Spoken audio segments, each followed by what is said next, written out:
Shut up. I'm looking nice. ओए, Okay. Makeup queen को कुछ मत बोल।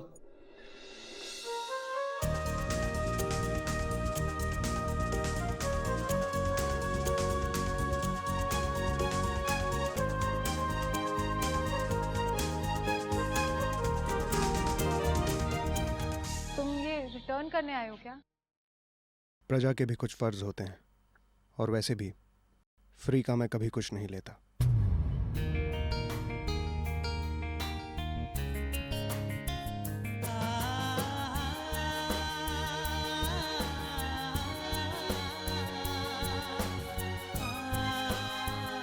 देखे तो इसमें है क्या?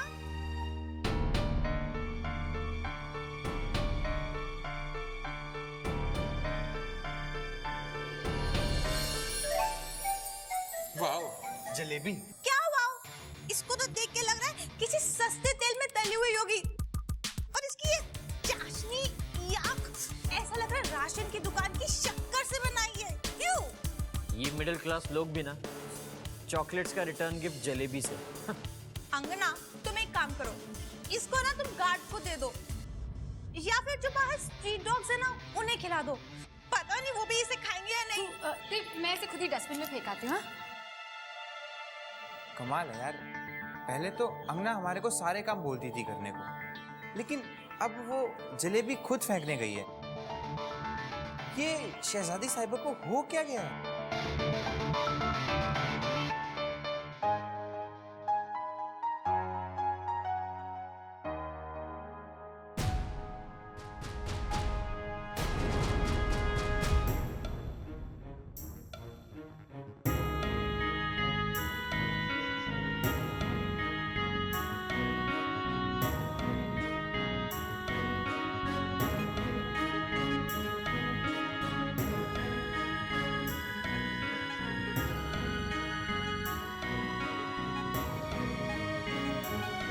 Wow, smells yummy.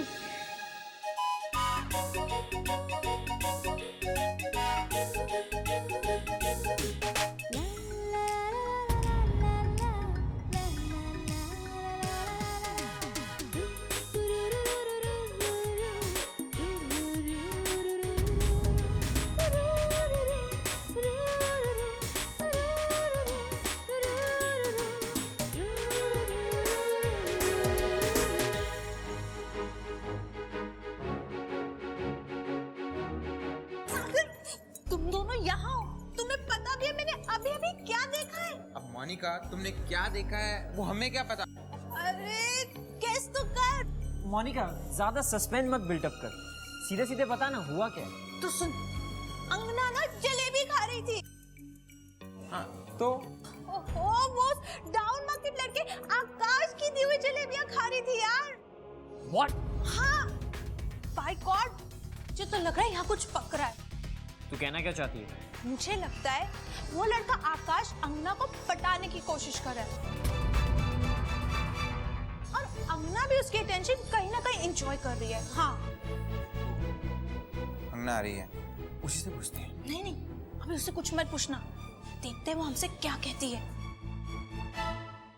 जलेबी फेंक दी तुमने? हाँ, पर तुम तीनों क्या खुसर-पुसर कर रहे थे? कुछ नहीं, वो सागर कह रहा था कि ये लोग भी कितने बेवकूफ होते हैं ना। अब वो पंडाल के लड़के को ही देख लो, एकदम से तुम्हारे लिए गिफ्ट ले आया, और लाया भी तो क्या, वो 3rd क्लास होममेड जलेबी। ऐसी जलेबी जो दिखने में ही इतनी बुरी हो तो खाने में कितनी गंदी हो। हाँ, तभी तो फेंक दी मैंने वो। अंगना, मुझे तो ऐसा लगता है कि वो जलेबी कुत्ते भी नहीं खाएंगे। तुम्हें क्या लगता है? हाँ, बिल्कुल ठीक कह रहे हो तुम। ओ, बेल बज गई यार, we getting late for the class. चलो चलो चलो।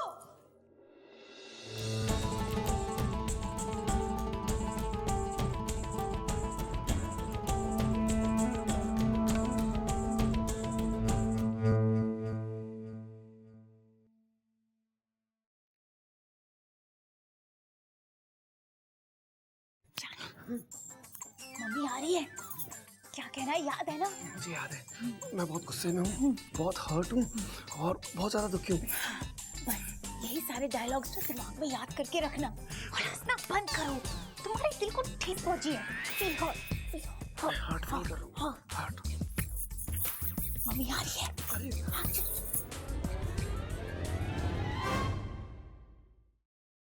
सुंदर बाबू, खाना लग गया है, चलिए।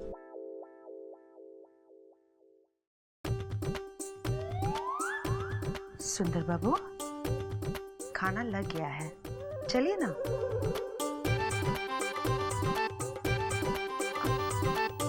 आप खुद ही पूछ लीजिए।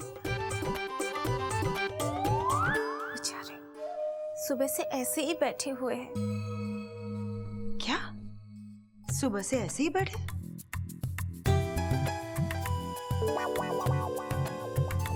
क्या हुआ सुंदर बाबू? दामाद जी किसी बात से नाराज है क्या? अब नाराज नहीं होंगे तो और क्या होंगे। ऐसे इस घर में इनकी तरफ ध्यान ही कौन देता है। सारा ध्यान और खातिरदारी तो बस बड़े दामाद जी के लिए है। बिल्कुल ही नहीं। जैसे एक माँ के लिए सारे बच्चे एक जैसे होते हैं, वैसे ही सारे दामाद मेरे लिए एक जैसे हैं। हाँ, पर जब गिफ्ट और इम्पोर्टेंस देने की बारी आती है तो सबको एक बराबर नहीं मिलता ना। एक बराबर नहीं मिलता मतलब? क्यों? उस दिन आपने बड़े जीजा जी के लिए गाड़ी खरीदी और मेरी स्वीटू के लिए कुछ नहीं लिया। ओह, तो ये बात है। दामाद जी, आपने ये बात मुझसे क्यों नहीं कही? आपको नई गाड़ी चाहिए ना?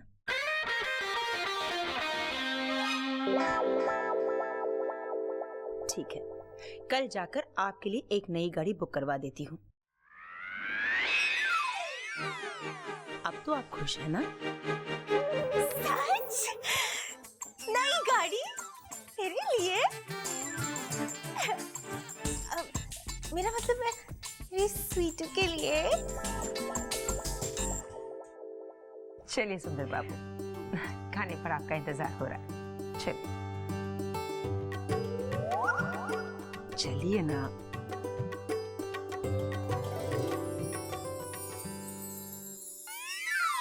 Thank you God, thank you so much. मुझे नहीं पता था कि मुझे जो चाहिए मुझे इतनी आसानी से मिल जाएगा। Thank you. ये क्या था? स्टाइल है मेरा।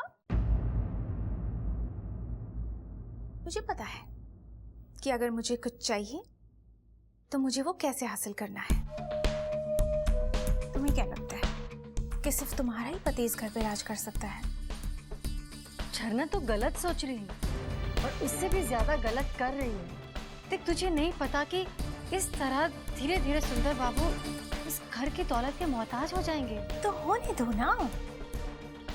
वैसे भी इस घर में जो कुछ भी है उसमें मेरा भी हिस्सा है दीदी। झरना, बात को समझने की कोशिश कर। झरना, अगर ऐसा ही चलता रहा ना तो एक दिन सुंदर बाबू अपना आत्मविश्वास खो देंगे और अपने दम पर कभी कुछ नहीं कर पाएंगे। उन्हें कुछ करने की जरूरत नहीं है दीदी, उनके लिए मैं हूं ना, और मेरे लिए ये घर है। और वैसे भी एक औरत को और क्या चाहिए? शॉपिंग करने के लिए ढेर सारे पैसे और अपने पति का अटेंशन, और मेरे पास दोनों ही है। तो बात को समझने की कोशिश क्यों नहीं कर रही है झरना? क्योंकि मैं नहीं समझना चाहती।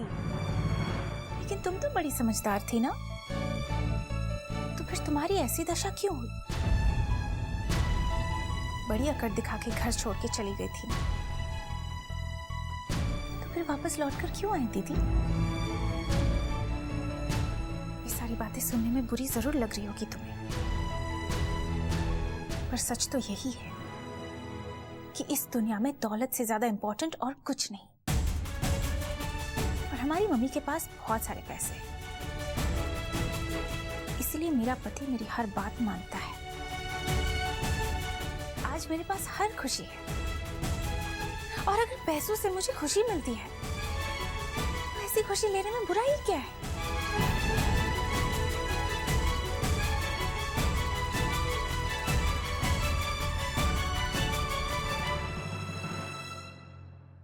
भगवान, ये क्या होता जा रहा है? इस घर के लोग हर दिन के साथ और ज्यादा भटकते जा रहे हैं। कुछ करो भगवान, नहीं तो एक दिन ये घर भी सोने की लंका की तरह ढह जाएगा।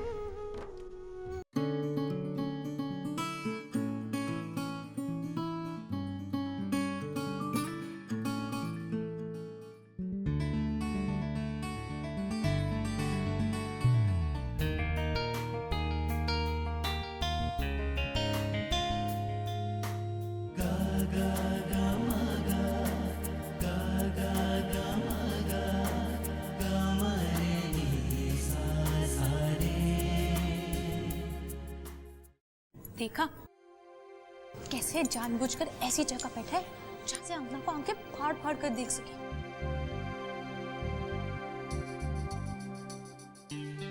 एक्सक्यूज मी, आप थोड़ा साइड में होके बैठ जाएंगी, मुझे ब्लैक बोर्ड देखने में आसानी होगी। एक्सक्यूज मी, ये हम लोग की जगह है, हम यहाँ पे पहले आके बैठे थे और अगर तुम्हें नहीं दिखाई दे रहा तो तुम कहीं और जाके बैठो। सुखे यार, साइड होने को ही तो बोल रहा है, कोई क्लास छोड़ के जाने को थोड़ा ही बोल रहा है।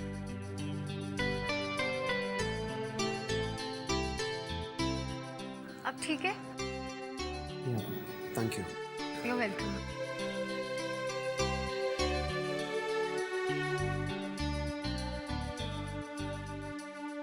देखा कैसे अंगना से बातें करने के बहाने ढूंढते रहता है और अंगना भी हमारी बात टाल के उसे बढ़ावा दे रही है। इसमें अंगना की गलती नहीं है, ये पंडाल वाला लड़का ही ओवर स्मार्ट है। वो अपने पत्ते बहुत ही सोच समझ कर चल रहा है। पहले दुश्मनी, फिर दोस्ती, और फिर मुझे तो डर है कि अगर ऐसा ही चलता रहा तो अंगना उसके जाल में फंस जाएगी और हम बस देखते ही रह जाएंगे। तुम लोग क्या खुसर-फुसर कर रहे हो? कुछ नहीं, वो जो प्रोफेसर आने वाले हैं ना, वो कितना बोर करते हैं ना, कुछ करना ही पड़ेगा। ठीक कह रही हो मोनिका, इससे पहले कि पानी सर के ऊपर से गुजरने लगे कुछ ना कुछ तो हमें करना ही पड़ेगा।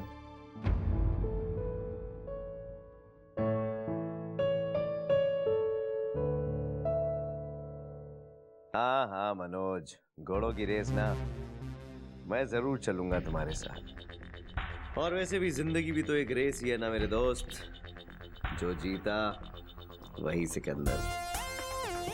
और सुनो, पैसे की चिंता बिल्कुल मत करना, प्रताप अभी जिंदा है, वो अपने घोड़े पे भी दाव लगाएगा और दूसरों के घोड़ों पे भी।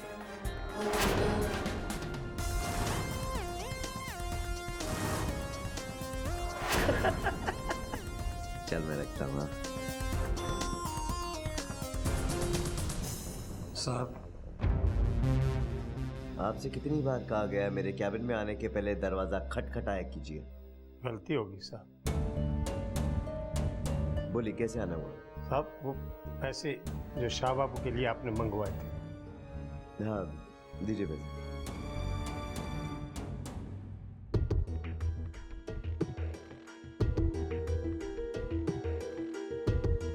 जय जरा मेरे लिए चाय लेके आइए। जी।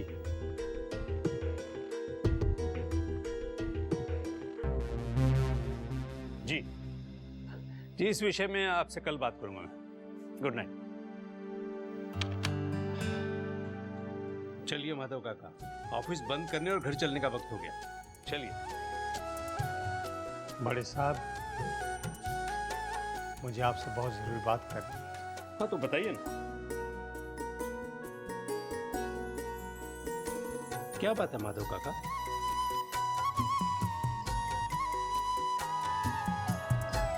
आप बैठिए, बैठिए आप।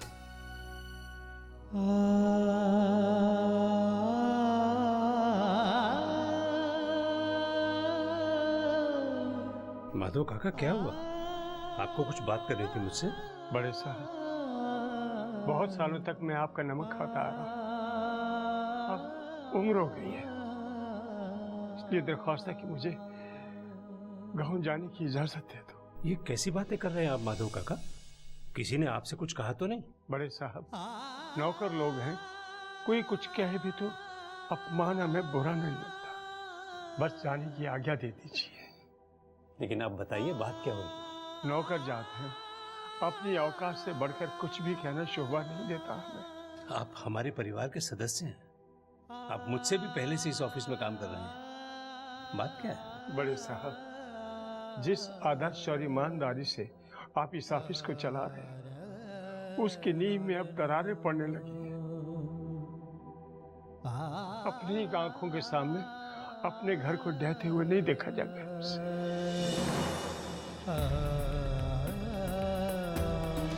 ऐसे जो आपने शाह बाबू को देने के लिए मंगवाए थे। हाँ, दीजिए बेटा। जय इधर मेरी चाय लेके आइए। बोला जी काका। प्रताप साहब की चाय मुझे दे दो, मैं दे दूँ। मनोज, पैसा आ गया है, अब तुम बस ये पता करो कि कौन कौन से घोड़ों में दम है। वहाँ घोड़े भागेंगे, यहाँ हमारी लक्ष्मी बढ़ती जाएगी। इसे कहते हैं हाथ की सफाई। लक्ष्मी यहाँ से वहाँ, वहाँ से यहाँ। मुझे जाने दीजिए, कम से कम अच्छी यादें तो लेकर जाऊंगा। इस ऑफिस को ऑफिस से ज्यादा मैंने मंदिर माना। इसके एक एक कमरे में, एक एक कागज में भगवान बसते हैं, पर अब शायद कुछ कीजिए बड़े साहब। मैं जानता हूँ आपके दामाद हैं, और आप भी तो इस घर के दामाद थे, लेकिन आपने बेटे से भी बढ़कर फर्ज निभाया। आपने इस कंपनी को खून पसीने से सींचा है, इसे मुरझाने मत दीजिए बड़े साहब।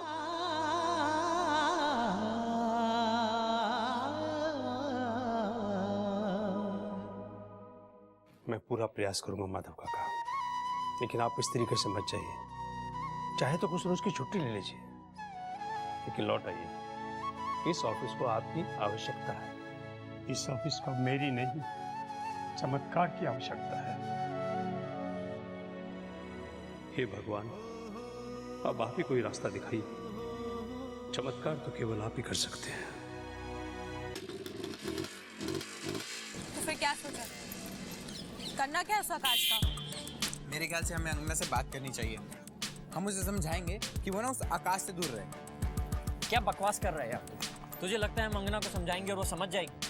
पता है ना कितनी जिद्दी है वो। तो फिर क्या करें? हे विकी, वो देख, आकाश आ रहा है।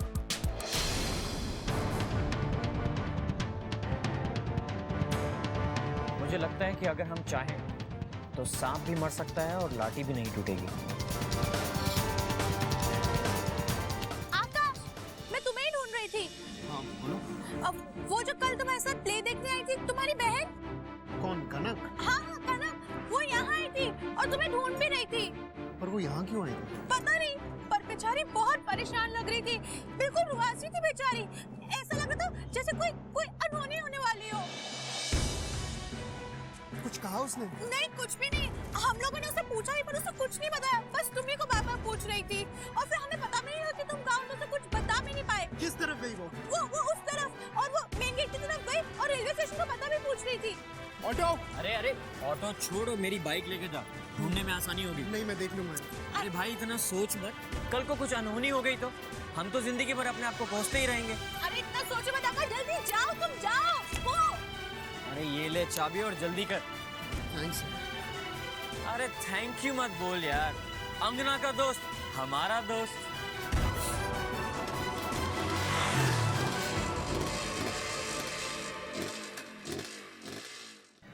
क्या बात है विकी, तुमने अपनी प्यारी बाइक आकाश को दे दी?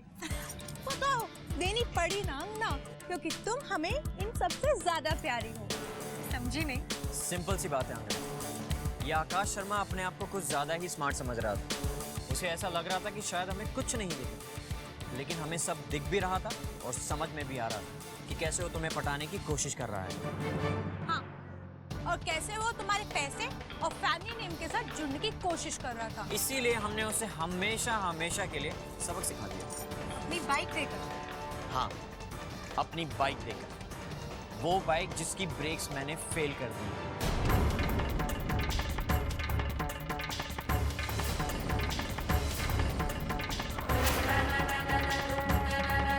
सावधानी हटी, दुर्घटना घटी।